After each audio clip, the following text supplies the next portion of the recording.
Hang in there. That's Smylie Kaufman for 61. Wow. I'm Smylie Kaufman, and this is The Smylie Show. Welcome to another episode, a major week episode of The Smylie Show. Coming to you live here from Charlotte, North Carolina. Charlotte, North Carolina, and Suffolk Punch Brewing. I botched the name of this place like 4 or 5 times. How do you pronounce it? Right. Say it one more time. Suffolk Punch Brewing. Suffolk. It's like, that's a very southern thing. A lot of the big people. Suffolk? I would have said Suffolk. The California edition of me in my younger years, 18 and under, would have said Suffolk. But then I came to Chapel Hill versus what's it? Suffolk. Say the first part. Suffolk. So the first part of the word is what? Suffolk. First is pronounce the first, and then the second part. I'm not going to pronounce the second part. I know. This guy spent the better part of the last 2 weeks just trying to walk me into dead ends on this show. I thought we were going to be right into a bleep in the first minute. That would have been great. So you're adding back in edit time for poor Jackson back here. We got Jackson in the house again. I mean, 2 majors in a row. We're all here live. We love these weeks. And Smylie, we're here at Suffolk Punch Brewing specifically because you were doing a little swag event here where they unveiled Ryder Cup bags. Yeah, Bags are looking sweet. Kiz was here. The bag looks awesome. So they did a great job. Just makes me even more excited about the Ryder Cup at Bethpage. Just kind of telling stories. You know, Kiz really telling stories already about the first meeting that they had this past week in Philadelphia. The top 20 on the points list were there. All the captains, they're all sharing stories. And it just makes me want to be a fly on the wall so badly. Like so want to be in that team room at some point in my life. And I don't know how it's ever going to happen. I'm not going to ever be a captain. Team manager. John Wood, that's kind of his thing. You know? It's that's his deal. You could be the assistant to the team manager. Oh, you know what? This is how there's a chance. Okay, all right. So maybe one of my friends become a captain one day. There are 5 official kart drivers. Oh, yeah. And that's like a big deal to be named a kart driver. Like a captain names you a kart driver, and it's like a big honor because he only has 5 karts to give away, I guess. And Kiz just told me that his kart driver is Nate Bergazzi. So Nate's going to be his kart driver. I want the live feed cam of Kiz and Nate Bergazzi and what they're cooking up in the cart and just what they're going to be talking about, because it's not going to be about golf. It's going to be about God knows what. We need to mount a GoPro on that cart and to mic those guys up all day long. It makes me think of, this isn't a Ryder Cup story, but when Kiz came on the show, among many amazing stories he told, but the President's Cup story with Phil Mickelson, where it was like the aura emanating out of his belly or something like that. I forget the exact story. That's right. Yeah. Golly, it was like an astronomy thing. Well, good hang here. The bag looks great. It does. A lot of cool stuff here. And to get this episode started, Smylie, I'm excited about this because we've been talking to you about our friends at Magic Mind for a couple weeks now, but you've been strictly a sleep performance shot guy. Here we are. I got you dialed in, buddy. The mental performance shot.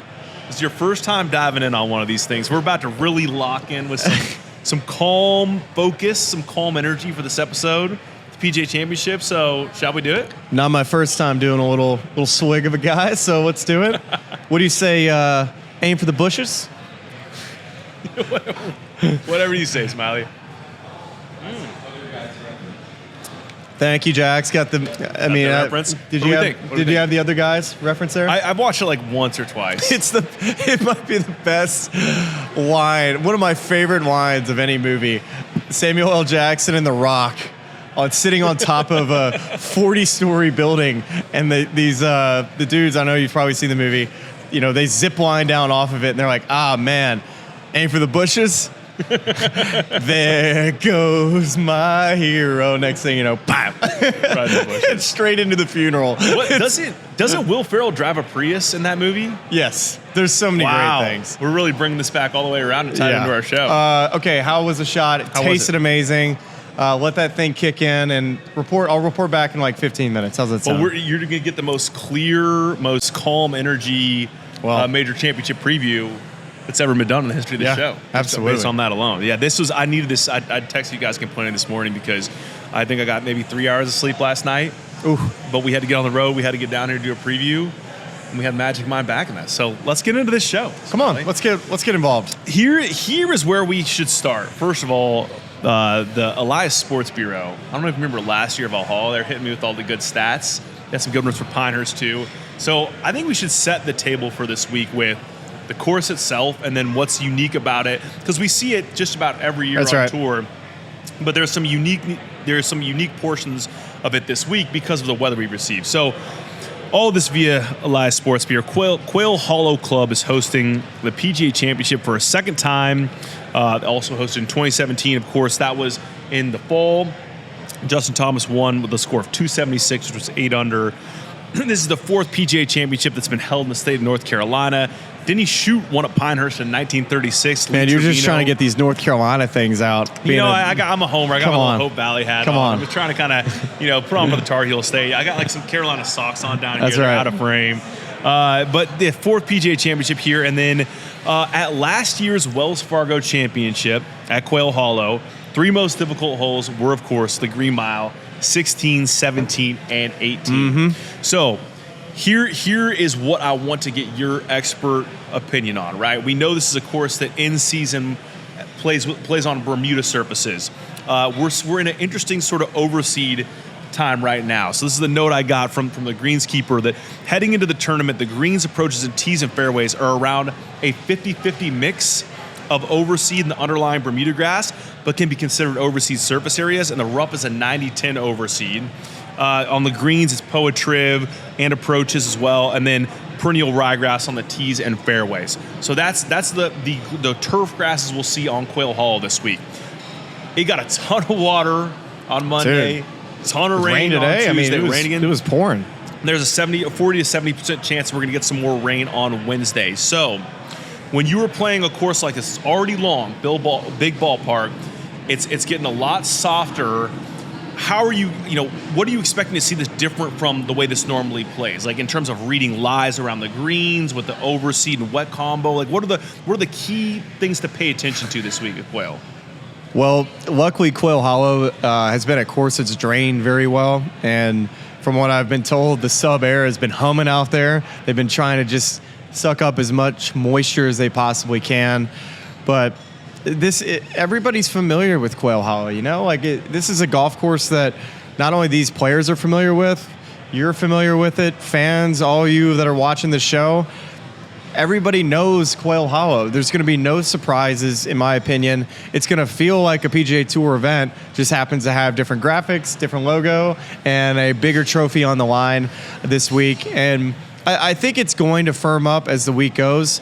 The greens already, from what I've been told, even after all this rain, which you would have to guess they probably have had at least 2 to 3 to 4 inches thus far this week. That'd be my guesstimation just from videos that I've seen. But the greens are bouncing. Like they were bouncing even yesterday. They were bouncing today.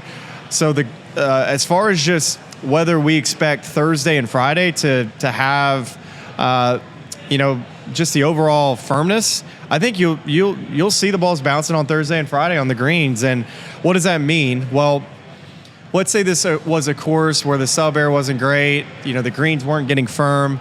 Then you would say, all right, this kind of brings in a lot of players that maybe, hey, they're hybrids, they're 4 irons, they're 5 irons, they're the middle long irons.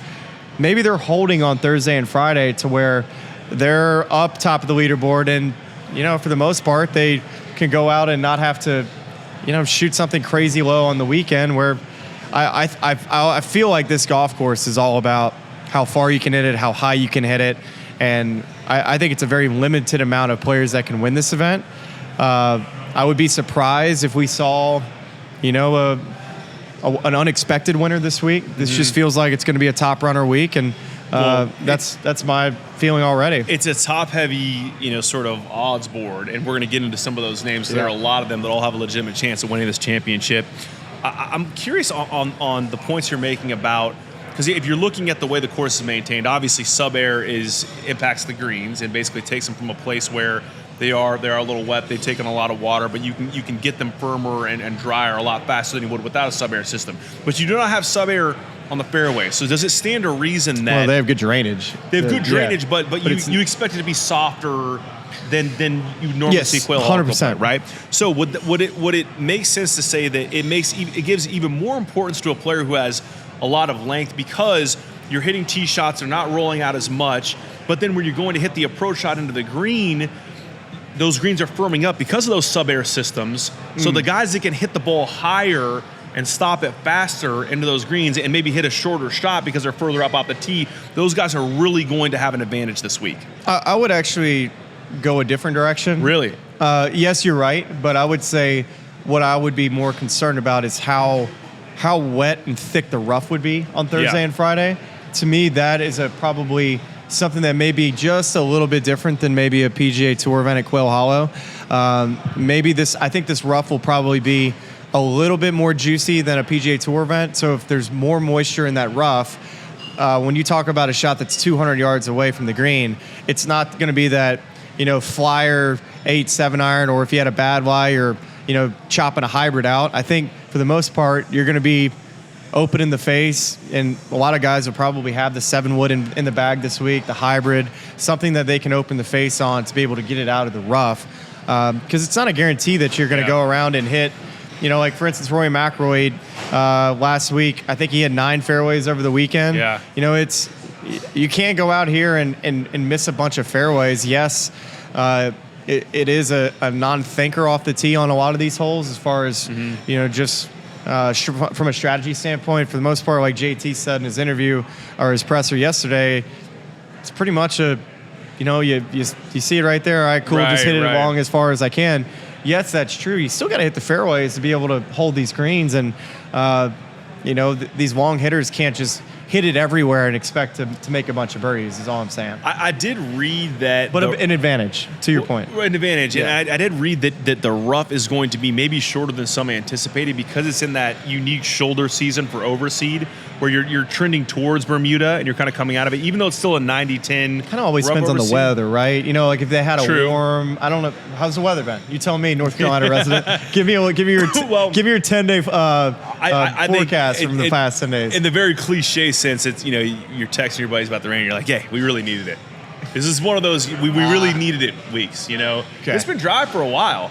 I mean, in a grass health sense, it's going to help the grass grow more. And we were kind of late to green up a little bit, at least in the triangle, given the way the winter was. But so this is helpful. It's a real shame it's happening a day before the second major championship of the season.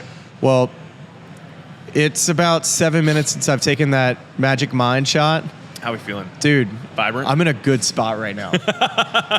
Seriously, though? Like it's money. I feel like just this calmness of... Calm. I feel like I feel energized. You feel like you could fly, maybe? Make a comeback on tour? 1,000%. I feel so good right now. Dude, just wait till Thursday. I'm going to hit you with the gummies. I've got a cooler over there, the Magic Mind gummies in those. You can't have it all tonight. You got to kind of tease it out a little bit. Come on, give me a hit. We might have Jackson running for the gummy bags for us to get us fired up before we do our DFS lineups and our one-and-done picks. It's good. It's good. I mean, we're very serious about this. Go to magicmind.com, check it out. It's been it's kept me alive as a parent in the past few weeks. It's a routine. I know Jackson's going to be taking them later when he's trying to crank out these segments. Jackson, I think about all the way back to Augusta. On Tuesday night. So we do this show at T-Bones. This year we started at 10 p.m. Yes. So we didn't get done because we went and ate a T-bone steak. And then all of a sudden, we're out of there at 12:30, right? Yeah. And so Jax goes home. And then the next day I found out, Jax slept on the floor and was just clicking upload. Guys, give some love to Jackson in the comments right now. Give him some love in the chat. Love Jackson. And please don't report us to like OSHA, whoever does workplace standards. Actually, yes.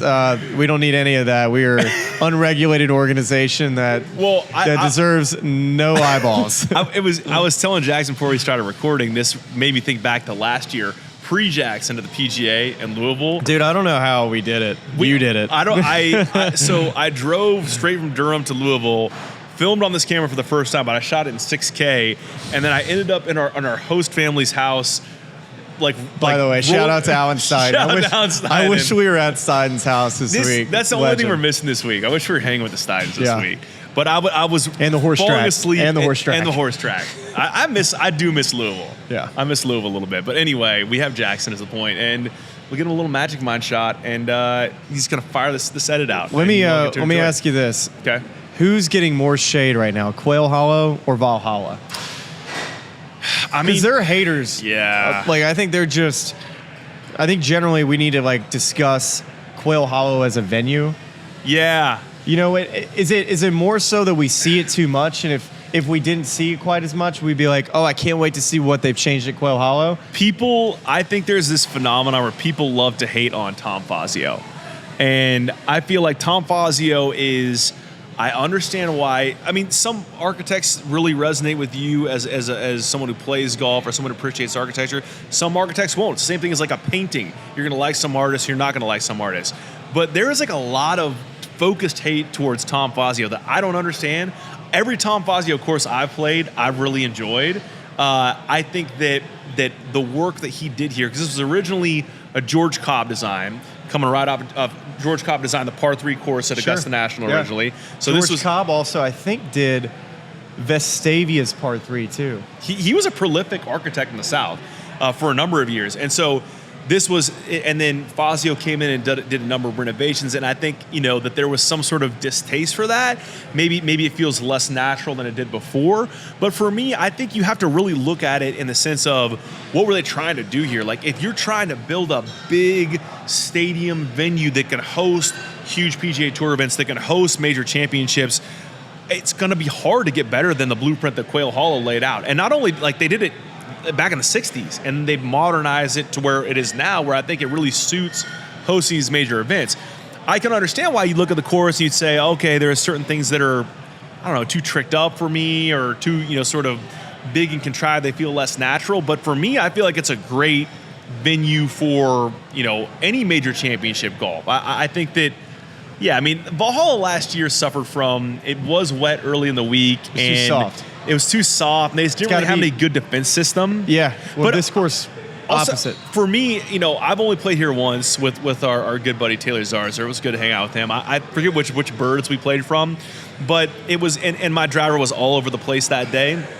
But it was if you found fairways, you could have shorter clubs in, and you could have a chance to score. But if you're hitting it all over the place, you're behind trees, you have long irons in, it is tough to score. And those green complexes aren't all straightforward. I mean, it is an exacting challenge, and it fits a major championship venue. I think Quail Hollow is, first off, I played Wells Fargo a couple different times. Yeah. I always loved the golf course. I thought it was a tremendous venue, and I agree with you.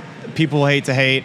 And if there were things that I would do to the golf course, there are improvements I think they could make. I think the long par 3 fourth hole that's down the hill, are super real. Yeah. I don't really love long par 3s. I agree, yeah. So I never really thought that was necessarily my favorite hole. I think is it 4? Was that 4? It goes 1, 2, 3, 4.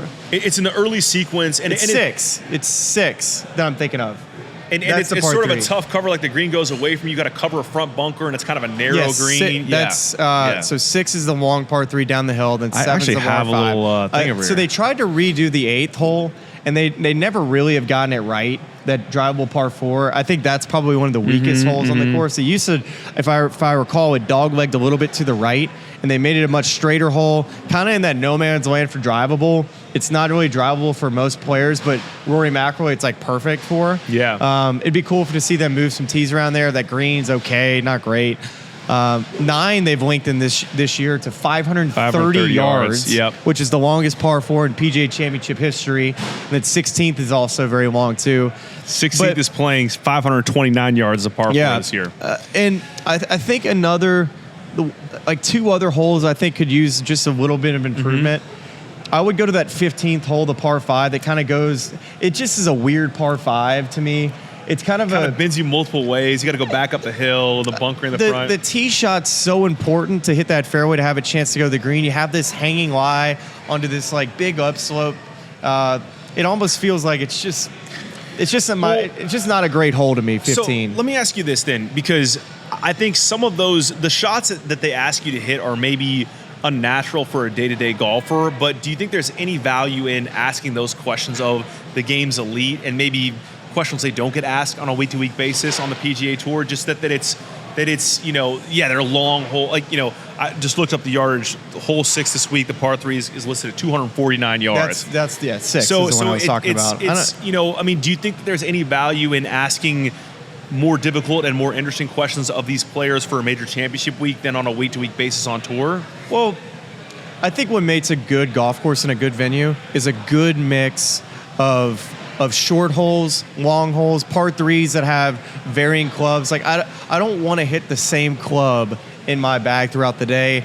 I think if you use your entire bag, that's a good test, to challenge a player. And I think too much on this course, you're kind of using the middle to the top of your bag, and not enough where I think the wedge shots and the short iron shots have enough intrigue and enough challenge to where it's, the par 3 fourth hole, it's only 160 or so yards. And it's a fairly 184. It's a 2-section green that's kind of big, but there's not enough trouble around to really lurk in a viewer, but also to really make a player feel like, oh gosh, I could make 5 here. So I think that would be the complaint from golf course architecture snobs or players or people that want to see change. You would just try to make it to where maybe make some of the par 4s that are in that medium length or shorter length, a little bit more challenging. Like I think the third hole is fantastic, which is it's like a dead straightaway par 4. 483 yards. That's a very narrow tee shot. If you have to hit this green, you have to hit this fairway to be able to hit on this green because the bunker cover is short, and it's a very slopey green at number 3. But 16 is a great example of a hole that it's because the tee shot so much favors a long player, and the green doesn't really have too much going on. It's a massive green. It's sloped back to front. It's a very, very hard hole, mainly because of its length, but it doesn't ever feel like it gets you off of your chair as a viewer where you're, have this crazy amount of intrigue. 17 and 18 do a perfect job of it. Yes. 16 is just challenging mainly due to its length. Yeah, I think those two finishers, I know the Green Mile is 16, 17, 18. Those are the 3 most difficult holes on the course. But I think 17, 18 for me is really what I enjoy, that flourish of a finish. And I think they both are, that dramatic par 3 where if you're trying to work the ball left to right, you got the water there on your left. Right to left, I'm sorry. And then just 18 with the creek kind of running through on the left side, bunkers on the right side, and you're turning right to left, and just all the things you're thinking about with the way that's framed off the tee. I think all the critiques you're making are absolutely fair, but I also think that it's almost, at this point, it's almost PGA Tour major championship golf course design in a lab rather than something that was, going back to last week, an A.W. Tillinghast 1922 creation that still has a sort of charm and polish around it, but at 7,100 yards, it's not really going to challenge guys a ton. So I would say my 3 favorite holes on the golf course, I think 18's probably one of the best finishing holes in golf. It's a great finisher. So 18 would be you will see us there for all 3 recap journals this week. 18 is incredible. It's such a good finishing hole. I will not take any hate for that hole being a bad finishing hole. You've seen, I can think about so many tee shots that have ended up in that creek over there left. Yes. In big moments. Rory was there when he won. Yeah, Lucas Glover, I remember, had a moment there. 10 is a fantastic par 5, probably my favorite green complex on the course. Plays downhill, very narrow green. That's the hole where JT's ball hung over the lip back in 2014, ended up going in. And then the 12th hole is easily the coolest hole. It's a downhill tee shot that frames perfectly in the trees with a green that sits above the players where you can't really see it land great. So 3 great holes in the back 9.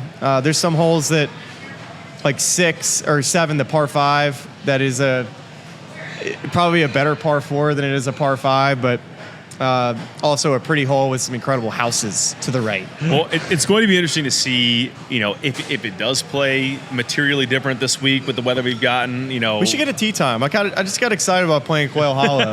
Let's see if they got. Let's set up TZ. See what they got on the back end of the PGA Championship and get some of those. Maybe we go out tomorrow. Go out before they get going. Yeah, that's right. I'm sure they get us out early before the rain comes in. Kids give me a little tip. Did you give you something? Dude. I tell you what. I'm asking everybody to take a look at my swing right now. Can we tee tease the guest we have next week? Yeah, totally.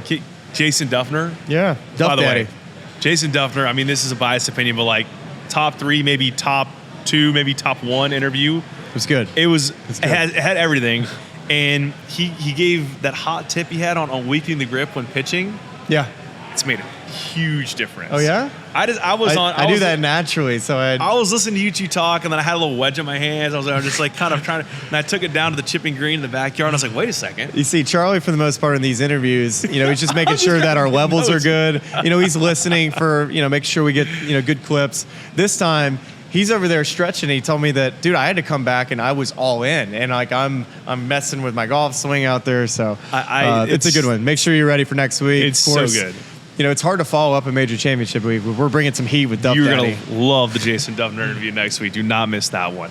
Smylie, it is now time, with the help of another one of our friends, ahead to stitch it all together. And this is where we're going to stitch together. Boy, we need to stitch it together. We're going to need to stitch it together right now because we have a list of really the top of the odds board here, our favorites, to win this tournament, and maybe some nuggets about each, just talking about pros and cons, their fit at this golf course. We did a little bit of this last week, but really kind of diving in now that we're here during major week. So Ahead is a strategic partner for enterprise clients, helping them navigate the path toward digital transformation.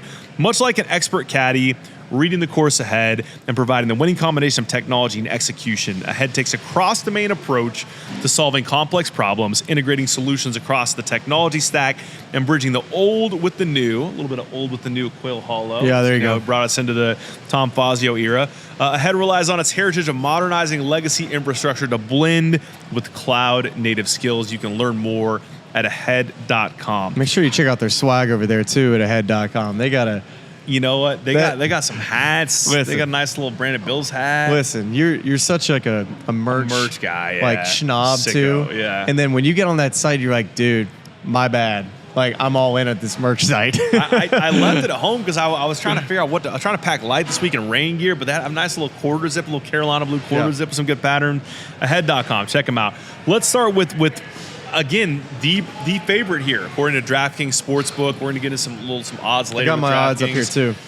Scottie Scheffler plus 425 to win this tournament, despite having never played a stroke play event here. He's appeared in 5 PGA championships and top 10 4 out of 5 times. Missed the cut once. During the stroke play era of this championship, since 1958, only 3 other players have finished top 10 in at least 4 of their first 5 appearances: Jerry Pate, Jack Nicklaus, and Rory McIlroy. So he's in good company there. How do we think Scottie fares in a rain-soaked Quail Hollow and his first ever stroke play event at Quail Hollow Club this week for the PGA Championship? Oh, man. I mean, as long as he doesn't, break an ankle between now and Thursday, dude, come on. This guy...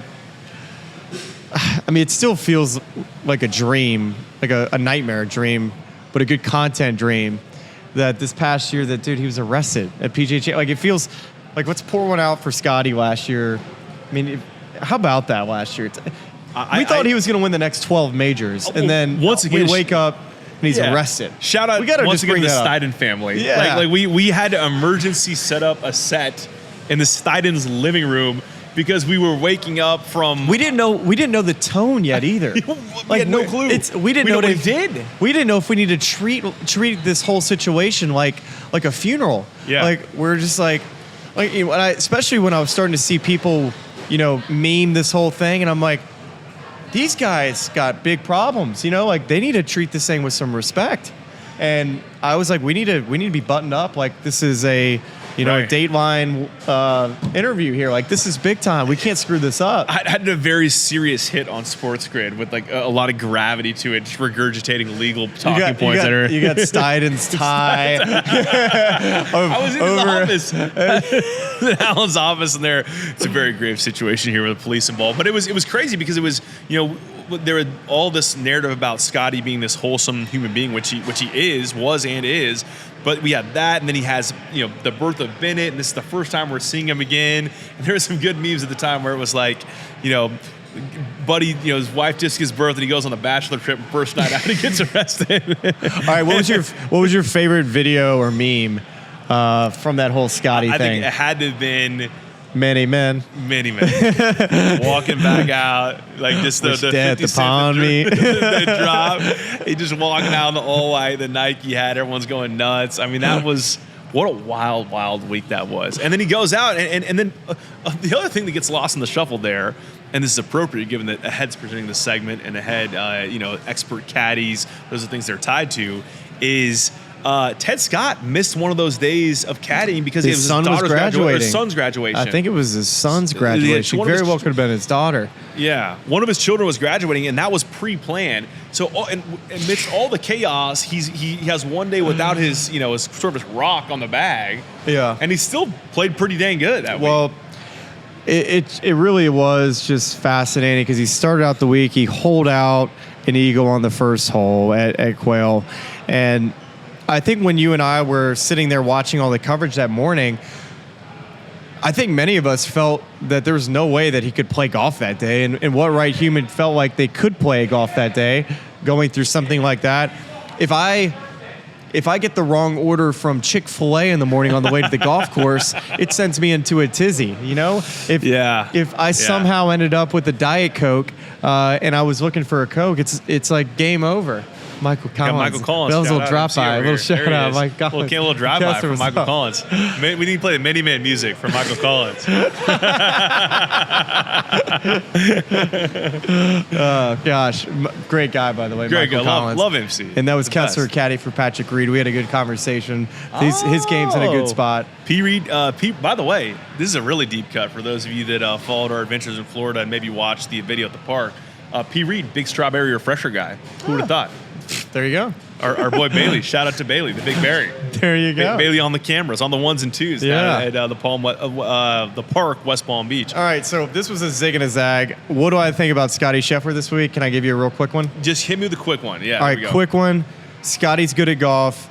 He hits it long enough. He's more accurate than Rory. I think Scottie.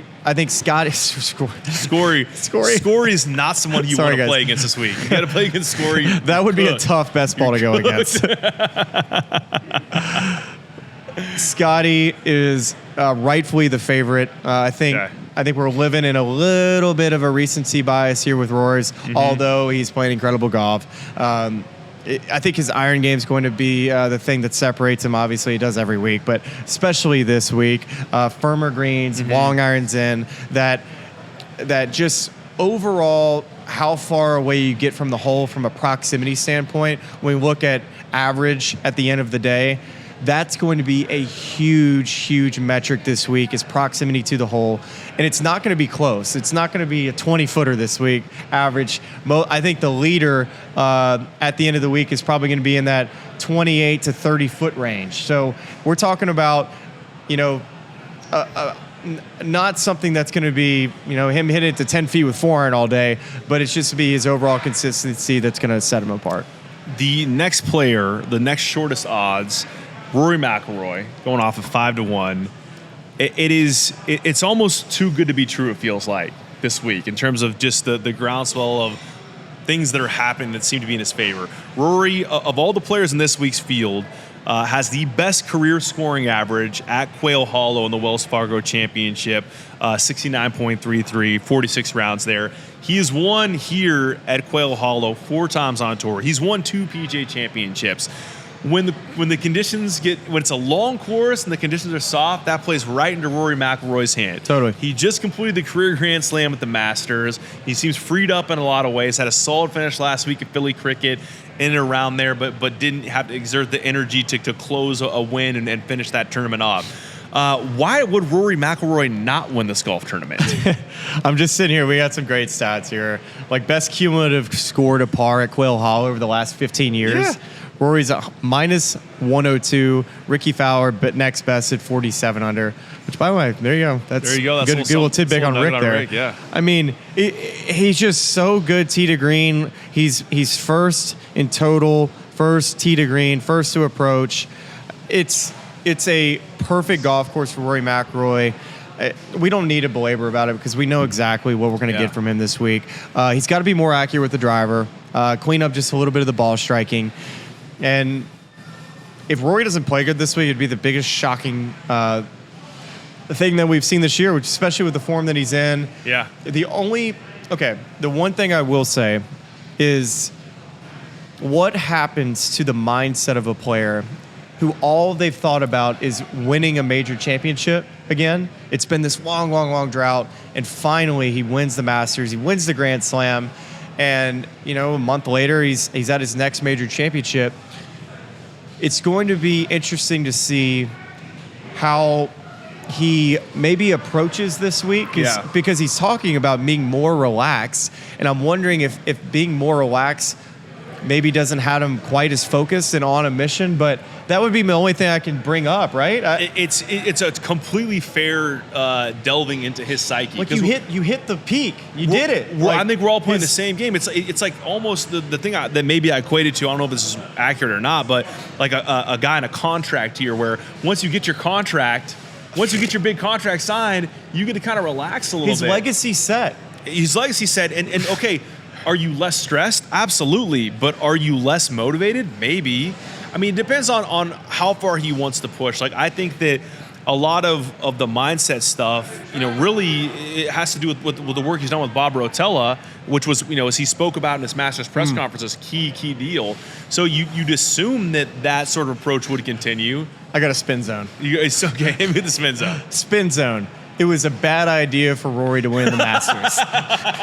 That was a terrible idea because Rory should not have won the Masters. He would have won double the amount of the majors at the end of his career. He would have been challenging Jack Nicklaus for his major count if he didn't win the Masters. Now, terrible. He's off to the sunset. He's cooked. Stick a fork in it. He's probably going to miss the cut That's the spin zone in all this. He shouldn't have done that. That was a bad idea. I like it. That's a good spin zone. No, I think it's a completely fair question to ask, right? Like, you wonder what sort of impact it has on him. I actually think I go down to the granular of, like, does it affect the way he plays golf? Like, he looked good last week. He looked great. He looked just the same, guys. We're just trying to. We're just talking heads. We're doing talking heads things. Couple guys on Magic Mind right now. The only other player that's under 10-1 on this board, Bryson DeChambeau, plus 950. The most strokes under par the last 5 PGA championships, 2020 through 2024. Bryson DeChambeau's at the top of that list. He's 30 under. Scottie's 25. Justin Rose 25. Xander 21, and Victor Hovland 20 under. So has played well in this major. Obviously came up just short last year at Valhalla, and then went on to win the U.S. Open in his next major start. Again, a guy who's really long. If he hits it straight, I mean, he's going to be right up there with Rory and having an advantage over the field. Hits it high. Can hold it on these greens even if they do firm up, given that sub-air impact. What's Bryson's formula this week? Like, what are you thinking about in terms of the way this course is going to play for him? Dude, he hits his driver so good. He hits it so long and so straight. It's all going to come down to his irons. And it was interesting. I was talking to Kessler. Obviously he will see Patrick Reed, or he'll see. He's caddies for Patrick Reed, and he sees Bryson week in and week out. And I asked him. I said, "Hey, is there anything with his iron game that you've picked up on that you feel was maybe something that you've seen over the past year or so of why at Augusta it went off the rails a little bit, or why at times it feels like that's something that's holding him back to winning again major championship?" Well, he just won the U.S. Open last year, but besides the point. And he said no. He said if anything, it was just kind of the whys that he would say would be the issue at Augusta. Yeah. Just, his clubs are the exact same length, that maybe that could give him some issue. But overall, he said that that's something that he felt like was a bit of an outlier, and not something that he would consider to be, that's such a big problem. Like something that they see week in and week out that we haven't picked up on. Do you think this is actually not even necessarily connected to Bryson, but just thinking about lies and things of that nature?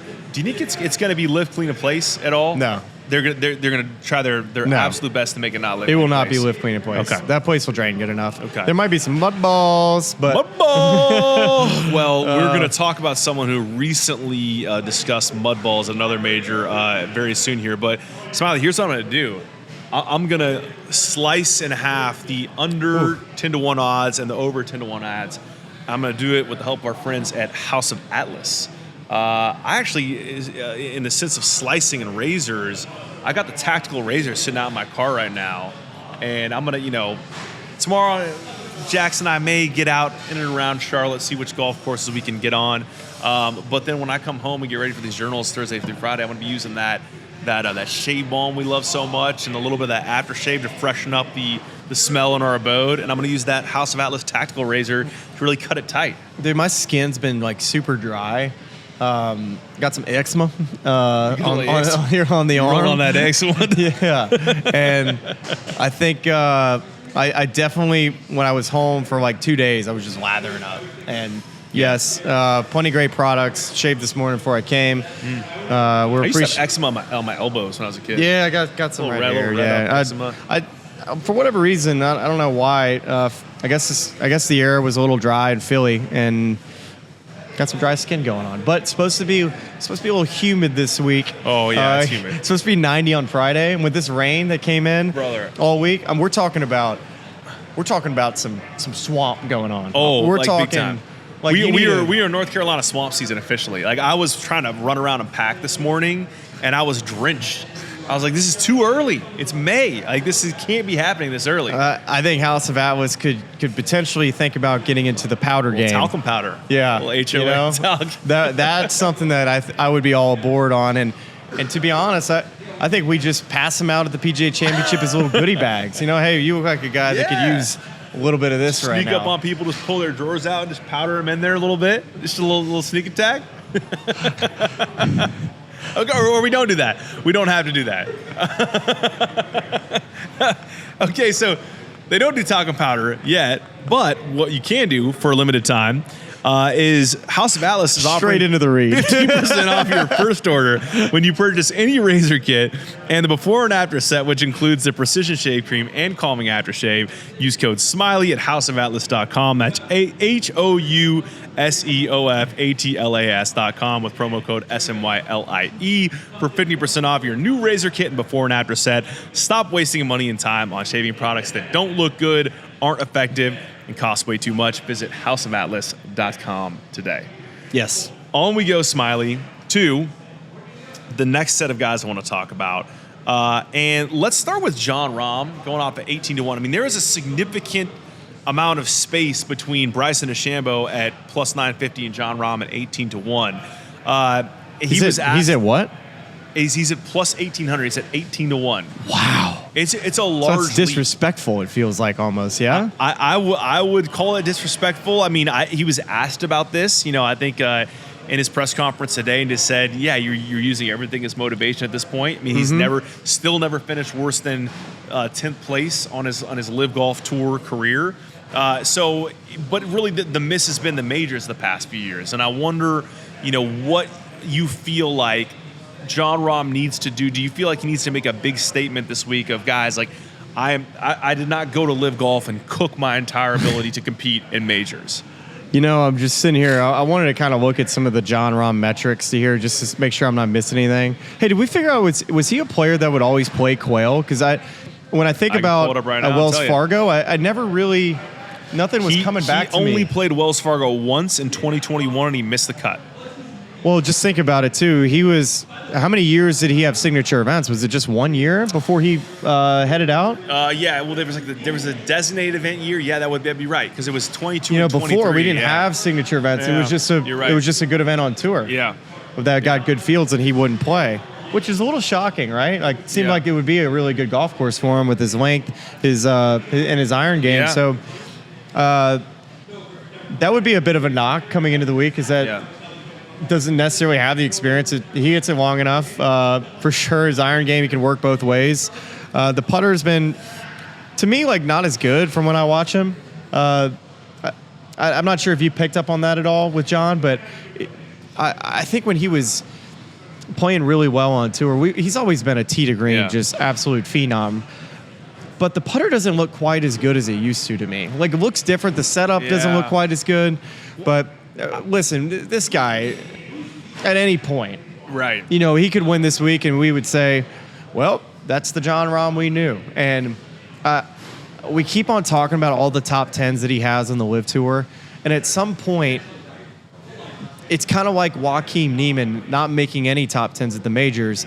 It's going to be about, you got to show us, you got to show us that your consistent play on the Live Golf Tour translates to, the preparation and the competitive spirit and the hard-nosed major player that never took no for an answer out on the golf course. It felt like he was just an absolute animal out there, and I feel like he's kind of played more timid, and it's taken him a while to get comfortable in majors. That's what it's looked like to me. Watching on Thursday, Friday, it just looks like he's overthinking it, and then finally you see the rhythm come back, and it's almost like too little, too late. I don't know if 18-1 is too long or too short, to be honest with you. I have no idea what to make of what he's going to be coming into this week. And I think that goes for a lot of live guys simply because I just haven't seen enough of them. And I don't even know, even if I were to watch those broadcasts, those tournaments, how would I ballpark that against, week-to-week tour competition? Well, what's easy about this week is that a majority of the live players have played this golf course. Right. They've been around it. There should be some history. And there's familiarity, too, with you as a fan and many of you watching, that it's not as hard to guesstimate. Well, and even down to the course itself, as you said, it's all there in front of you. Yeah. There's not a ton of learning to do as well. I mean, they played it, and it's a very straightforward setup. It's not as much about, hey, anybody can win here. It feels like there's about 8 or 9 dudes that you can say, yep, I think it's going to come from this list, and Jon Rahm's on that list. Yeah. Well, let's go to the next guy, because, again, I mean, barring the injury he started the year with, I think his odds would be a lot shorter than this, but Xander Schauffele, your reigning PGA champs, going off at 22-1. Tell him what Kiz said. He has had the second best career scoring average of all the players in this week's field at at Quail Hollow in the years that the Wells Fargo was played there, just behind Rory. Here's a bet that it's on DraftKings Sportsbook. It's -120 for him to finish top 20. Just lock that down right now. He's finished top 20 in his past 12 majors, starting with the 2022 PGA Championship. That's on a board where the only guys that have finished or had a longer streaks were Tiger Woods and Greg Norman with 14 top 20s in a row in major championships. Nick Faldo with 19 and Jack Nicklaus with 33. So Xander's in very good company there. It feels like had a good showing last week at Philly Cricket. Kind of starting to find some form. We talked about this a little bit on the show. You've noted that the putter was the one thing you really want to kind of see come back to life. Do you think that the greens, the grassing on the greens, the fact that Bermuda with the POA trip overseed, that they might have been a little wet at the beginning of the week, but now the sub air is going to dry them out? Like, do any of those factors play into whether or not Xander's going to succeed this week at the PGA Championship? Man, I think it's just going to be all about, can Xander put it together? I think he's had enough reps and starts to this point. You'd like to see just maybe that one week where it really felt like he was, in the mix and in contention to feel like he can close it out. But this guy's got enough experience. He's played enough big events. He's closed out 2 majors this past year. Just give this guy a chance on the back nine on Sunday, and he's steady enough to be able to get this thing done. All the metrics say that outside of Scottie and Rory, to me, he's and I would say I would put him ahead potentially of Bryson just because of his iron game. Because I think Xander's speed off the tee and Bryson's is comfortably a close comparison. Yeah. That I would probably say that you put Xander and Bryson kind of neck and neck there as the third best guy to potentially get this thing done this week. The last guy in this section that I want to talk about, is going straight down the odds on this board, is Justin Thomas going off at 22-1. Yeah. In great form. Was talking about it. Such good form. And talking about his press conference today of just, feeling comfortable. Not that he hasn't already won before. I mean, he's, of course, won 2 PGA championships, one of which came here at Quail Hollow. But just the dip in form he's had, especially in majors the past couple of years. And just this past month, the putter back feeling like it's in a good place with a lot of help from Xander Schauffele in the offseason. Just being in and around the lead, feeling comfortable with that again. It feels like it could be a JT week. It really does. Oh, gosh. I mean, I think he's loving just, I wouldn't call it under the radar, meaning I think a lot of this conversation this week is going to be centered around, like we've just spoke at so much about Scottie, Rory, Bryson, the possibilities of a three-man showdown there. And, of course, can Jon Rahm find his way into contention, and Xander coming back. And then JT's like, hey, I've had 3 runner-ups this year, and I've got to win, and I'm playing just as good as I was in 2017. Dude. I mean, this could – I was just thinking about this. What is the most – can you produce this on the fly here with me? Who has won the most PGA championships, and how many? The most PGA championships and how many? Because if he wins his third PGA championship, that would put him in, I imagine, in some pretty rare company. I would imagine maybe somebody's won 5, would be my guess. We're about to find out right now. Jack Nicklaus and Walter Hagen, 5 apiece. Yeah. He's getting up there. Yeah. And it's a good story for him, too. I mean, the fact that his dad was a PGA professional growing up, and it always feels like it's a little more special for him. I'm sure that he would like to win other majors as well to add to his list, but you're never not going to win a major. In fact, that was one of the things that he was asked, not exactly what we're talking about here, but he was asked just, hey, was it nice that you didn't win last week at the Truist? You got a little extra time to not have to do all the media obligations to get here early. He's like, listen, I'll trade any of that for a win always. Like, the guy's a dog. He wants to go out and get these things done. I feel like this week, now that he's kind of finding that form off the Heritage win and contending, 3 of his last 4 starts, I think he's going to be right there alongside these guys. I love the way his driver looks, especially last week. It's when players like, when I watch guys that are really starting to get in a rhythm with their driver, like his ball was just falling right. It would start up the left center and then just fall right. It looks so good. It just seems so tight too. It seems like he's going to hit a lot of fairways this week. And he was pin high so much with his irons. His iron game is back to where it was, which is his superpower. His iron game, his mid iron game, his long iron game. That's what he's been known for in his career. And then go look at his putting. He's back to inside the top 20 in the strokes gained putting statistic. Him and his team have done a tremendous job.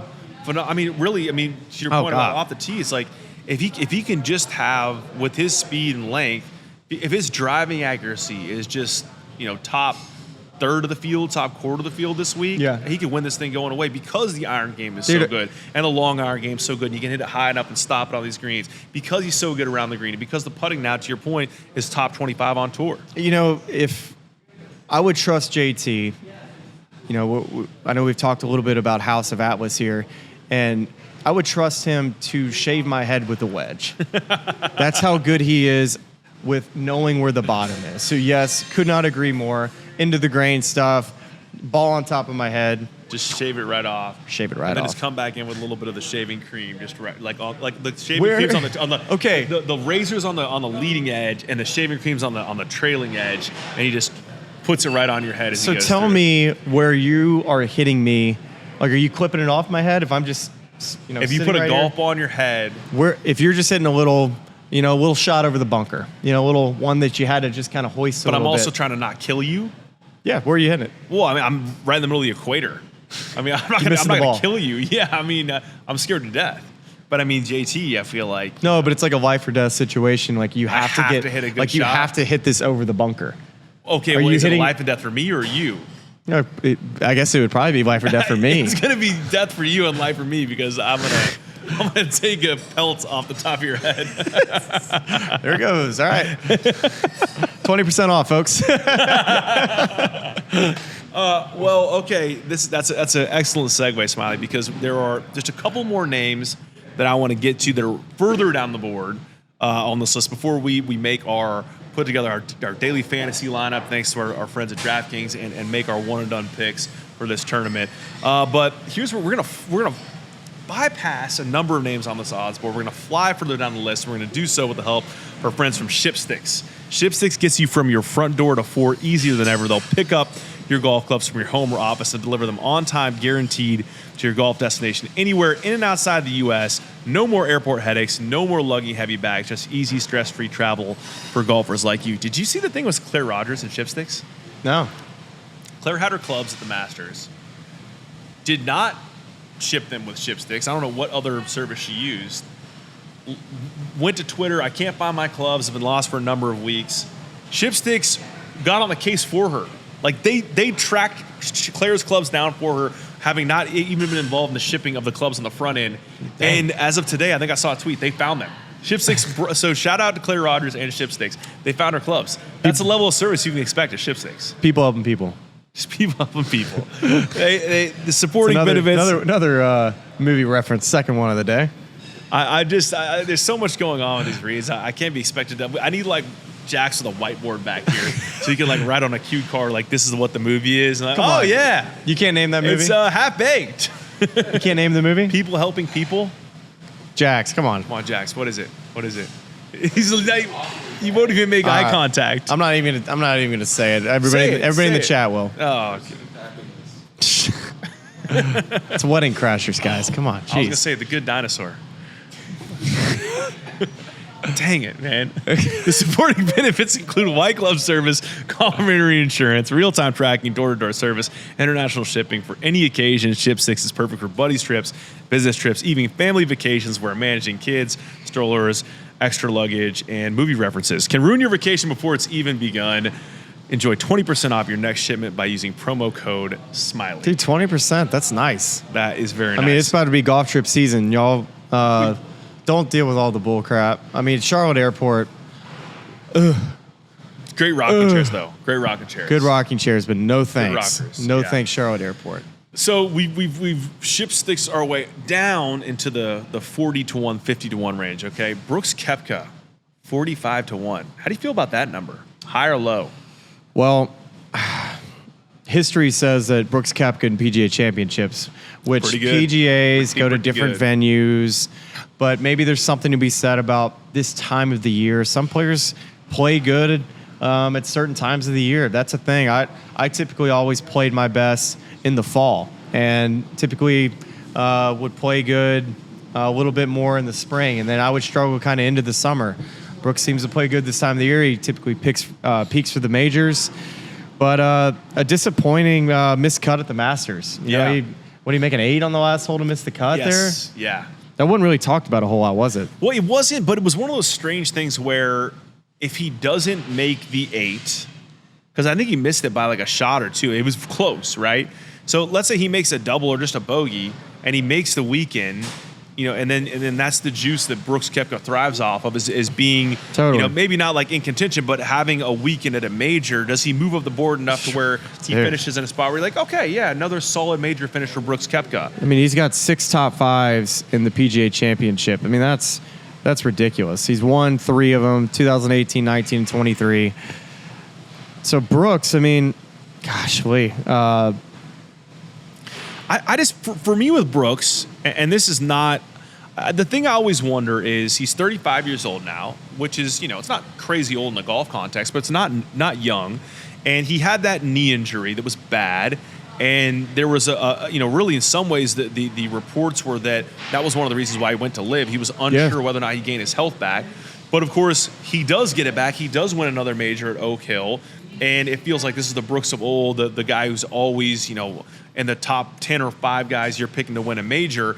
At what point does that injury start to catch up with him long term and he loses some of the things that made Brooks Koepka great? Like, I know a lot of it is just his mentality, but that's what I wonder if that's what this number represents. Is he's had a couple poor finishes in majors, and people are wondering now, okay, he's on kind of the back half of his career. I wouldn't say that's fair, and it's always tough to assume a guy is hurt, or, you know, maybe he is hurt. Maybe that's causing some swing stuff. Could be. And as far as this being on the I still feel like he's in his, like, can still be in his peak. I don't think he's on the back half of his career. He's still plenty motivated. I don't think Brooks is a player that's just all of a sudden just going to, you know, the form's just going to completely disappear. I don't think that's fair to say. And he's got a lot to play for too. It's important for him to make this Ryder Cup team this year, but he's got to play well in the majors. He definitely can't, you know, miss cuts in multiple majors this year. The last place, well, I guess the last event that was at Bethpage, he won it there. That was at Northern Trust. Actually, no. Did he win a PGA at Bethpage? Yeah, he won a PGA at Bethpage. Yeah. So with that in mind, Keegan Bradley probably is like, yep, don't mind having Brooks on my team that week, but he was at that little get-together they had. Brooks knows he's got a lot of pressure on himself to play well, but if there's anybody that's been more calm, cool, and collected over the course of his career, you throw Xander Schauffele, you throw Brooks Koepka, kind of in that elite category of some of the best mental games that the game has right now. Last guy I want to talk about before we get to our picks is Jordan Spieth going up 50-1. It would represent a second career Grand Slam being completed in 2025 after Rory got it done at the Masters. I was listening to Jordan talk today in his press conference about Gary Williams asked a great question about the major he was least suited to winning.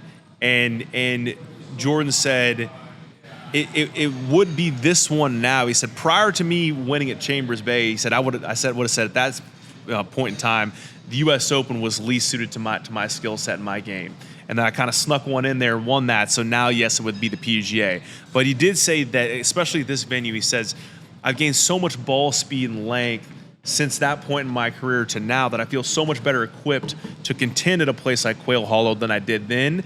And I think just talking about the ball striking where, the good weeks since his return from this wrist injury have been really good, but he's had some ups and downs there, and it's really just going to kind of be, can he keep that driving accuracy in a good place off the tee and then just really have a plus ball striking week into these greens and then could be in and around it. We talked about it. Like, I think you asked me in maybe the last episode that we had is what is it going to take for Jordan to contend? Yeah.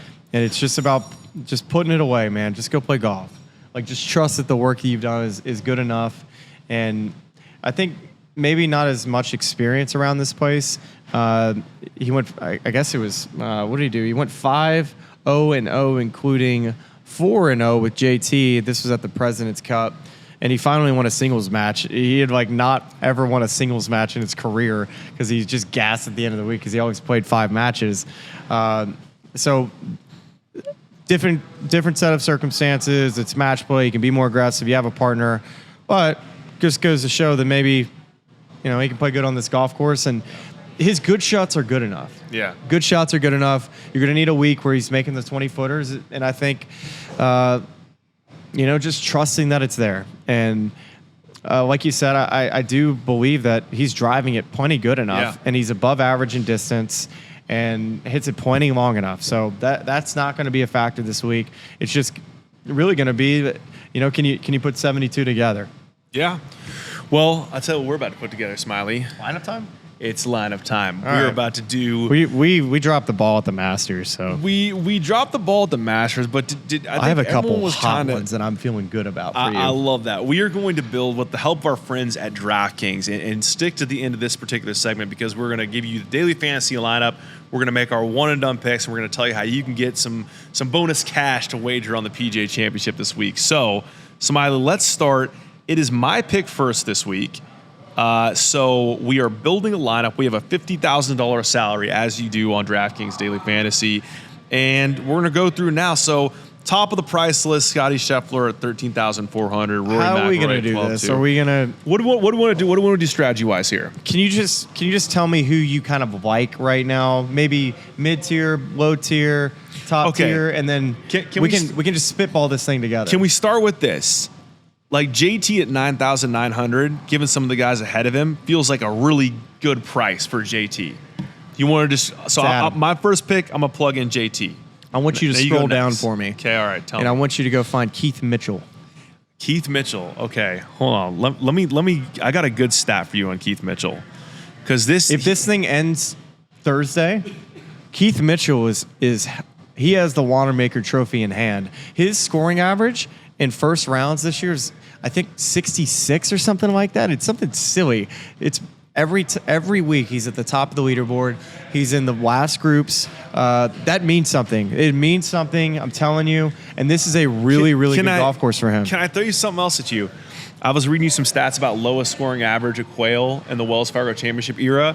Keith has the 4th lowest scoring average at Quail. That full list, I said Rory was first. Throw Xander Keith second. in our lineup. Jason Day, Keith Mitchell, Max Homa are the 5 in the field this week who have the best scoring average at Quail. So Keith can win this week.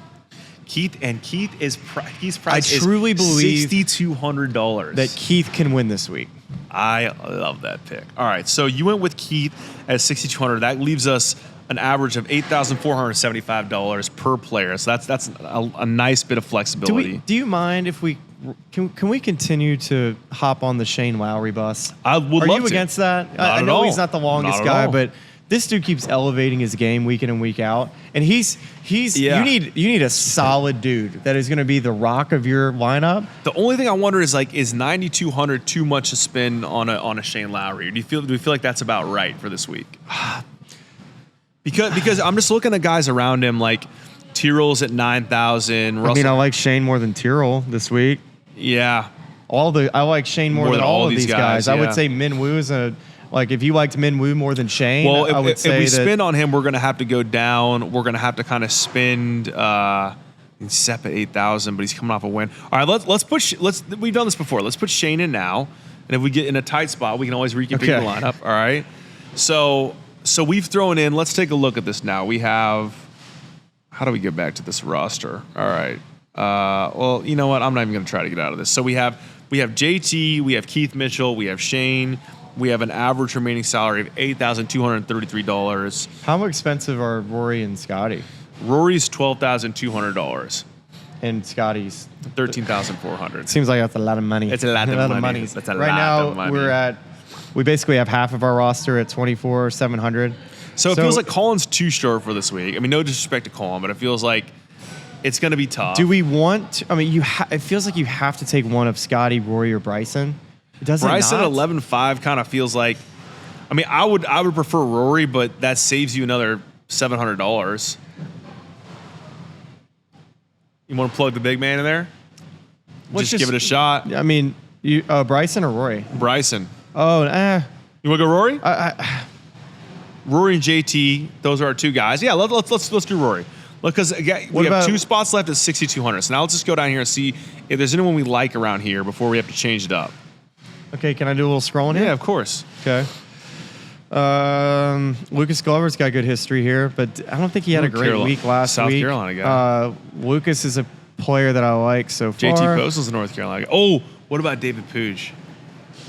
Come on. Can you look up Puig. some history with Puig? He hits it far enough. What history? Like I He don't know, went is he from playing good on amateur golf to Live? live. Apparently so. If he got a special invite to the PGA. Let's go David Puig. I want to be on record. I have a feeling about David Puig this week. And he has a 7:11 a.m. tee time on Thursday, and Jackson does not know it yet, but I'm going to wake him up at 5:45 a.m. so we can get to the golf course and watch David Puig play golf on Thursday. Man, this is tough. All right, so throw him. What about Let's throw the Puig man in there. Novak? Could be sneak. Oh, I like Novak too. That's sneak. See, but now we're like so Lucas. All right, okay, let's look at that lineup. So we have Lucas Glover, Shane Lowry, good there? Rory McIlroy, Keith Mitchell, Andrew Novak, Justin Thomas. That's kind of a good lineup. We like that? Dude, I think you locked that in. All right, let's lock that. We're gonna say that right sometimes now. your first instinct Sometimes your is first your best instinct is your instinct. best. Let's not overthink this. That's our lineup. Okay, so just for all of you at home keeping track, you're working on that DraftKings daily fantasy lineup. We are our most expensive player, Rory McIlroy, at $12,200. Then Justin Thomas, $9,900. Then Shane Lowry, $9,200. Then we go way down the board to find some value plays. Andrew Novak at $6,600. Keith Mitchell at $6,200. And Lucas Glover at $5,900. I like it. You know, I think we're going to need Andrew to show up and show out. We're asking a lot out of him, and I expect a lot of this guy. Okay, well, now it comes to the part of this program where we make our one and done picks, and I'm in dire need of a result. Okay. And at the end of this segment, we're going to tell you how you can get some bonus bets with the outright odds. We're going to read you here from DraftKings Sportsbook. Can I read it? Do you want to read what do you want to read? The code. You want to read the code? Yeah, give me the next read. I'm gonna do the next read. There's also like a really long disclaimer you have to read as well if you read the code. I thought we were just pressing the button. Well, we don't have the button ready for that yet. We have a new. If you want to try to read the disclaimer, I can do it quick like they do like on the shows. yeah, that's great. That's great. All right, we're gonna try to do that, but first we have to make our picks. Okay, so it's my pick first this week. We've talked about this all show long. Feels almost too obvious. That's the one thing I'm worried about. Are there too many people on Rory McIlroy this week? And should I zag? But I've also been attempting to zag for multiple months now. Do you have everybody open? Is the board open? I have just for you? about everybody open. I mean, I can pull our list right here. I have JT gone. I have Ludwig gone. Yep. I still can't believe he used Ludwig at the Farmers. It was the dumbest decision I've made this year, although he should have won if he didn't get the bug. He should have won. The big names you've used are, as you noted, Ludwig Oberg, Patrick Cantlay. Dude, I like Cantlay Hideki Matsuyama, Justin Thomas. Shoot, what is You've already he used at? Sepp. Do we want to put Cantlay in the You've already lineup? used Bryson at the Masters. I mean, and you used Sam Burns this last week. I'm really good at I've also used Ludwig. I'm really good at leaving aces in the hole, and this year I'm come out a little hot. I've used Colin Morikawa. I've used Jordan Spieth. All right, what are you going with? I'm gonna use Rory. I think I just have to use Rory. I think I'm gonna regret it if I don't use him. And if he doesn't play well, it's not like, oh wow, you were the only dummy that didn't see that one coming. It's like everyone was hot on Rory this week. So I'm going with Rory. He is currently plus 500 on DraftKings Sportsbook. Okay. Who you got? I'm going Scottie. Simple as that. I mean, and those are your two off the top of the board, plus 425 and plus 500. I'm going Scottie. I would have loved to have had JT. I would have loved to have had Ludwig. Xander is such a good U.S. Open player, and I think Xander, to me, I'm going to almost wait a little bit for him. I would love to take him this week, but Scottie, he's been trending, and I'm just here to say that Scottie's ready to get back in the major circle. I like Scottie this week to get it done. We got the Rory Bryson duel at the Masters. How about a Rory Scottie final group? Yeah. At Quail. Yeah, I already used Bryson too at the Masters. So most of the time I use live guys at these things. You do try to live it up. Yeah. You see what I did there? All right, is everyone ready? Smiley's going to do the right, read. Here we go. All right, download the DraftKings Sportsbook app and use code Smiley Show. That is code Smiley Show, SMYLIESHOW, to get $200 of bonus bets when you bet just $5 only on DraftKings. The crown is yours. Gambling problem only. Call 1-800-GAMBLER in New York. Call 877-8 HOPENY. HOPENY. Or text HOPENY. You don't want to know what I thought that read. 467-369 in Connecticut. Help is available for problem gambling. Call 888-789-7777 or visit ccpg.org. Please pay responsibly. Play responsibly. On behalf of Boot Hill Casino and Resort in Kansas. 21 plus age and eligibility varies by jurisdiction. Void in Orlando, Ontario. Dude, I can't read this, man. New customers only. Bonus bets expire 168 hours after issuance. For additional terms and responsible gaming resources, see dkng.com/audio. Actually, I think I mistyped. That's .co/audio. I think we got it. Whatever this highlighted background thing is and how far away it is, I really struggled there. Did you want it? Should I have done it like this? Would that have been better? Yes, I can read that way better. That's good. That's good for me. We both learned something. I'm trying to read the disclaimer. I think we got the disclaimer right. I think. And here's the good news as well: is like people listen to the disclaimer because it was you giving a shot at reading it. So we are disclaimed. We are officially disclaimed. I know how to read, guys. It was really just a bit of a tomato situation. There's a lot of I had to do a lot of editing myself in there. I had to kind of like practice. Also, like Boot Hill Casino and Resort in Kansas kind of comes out of nowhere. Honestly, I don't know what that place is or why it's in there. Of all the places I thought we were going, I didn't think we were going to the Blue Hill Casino in Kansas. Well, there it is. Those are the one and done picks. That's the DFS lineup. Thanks to our friends at DraftKings. What else we got? Final thoughts? Are you? I'm just straight up excited for this week. Like you can say what you want about the venue. You can say what you want about historical place of the major. I think all those names we just talked about, we're gonna have just a party here this weekend, just watching good golf and hopefully have a real nice leaderboard coming on Sunday. Yeah, I'm pumped. Let's get it. Y'all be checking out for our daily recap journal. It's going to be on the 18th hole at Quail Hollow. Yes. It's going to be in the hospitality tent, but who knows? It could be from the 18th green if all things come together. We could be sitting there right on the fringe with a nice view, but most likely it'll be a hospitality tent. Most likely. If we play our cards right, we'll see. We got a great little view of the creek that's, we're going to let Jack style it in tomorrow after he just drinks a few Magic Minds. Big thanks to the good people at Suffolk Punch Brewing. and Swag for getting us set up here for the show tonight. And we are excited to talk to you very soon for journals recapping each day at the PGA Championship and a little fun thing on Sunday where we're going to bring you all in live to watch the end of the tournament with us and then get right into recapping it. So thanks so much for joining us. Talk to you very, very soon. Charlotte. I listen to this podcast. It's really cool. And all of our lovely fans and subscribers, but make sure you like and subscribe. It's cool to see what you guys are doing. I know golf fans appreciate it, but we do too, so please keep it up. For all the good people of YouTube, like and subscribe. You guys have some good takes, so I'm happy to come on and shoot the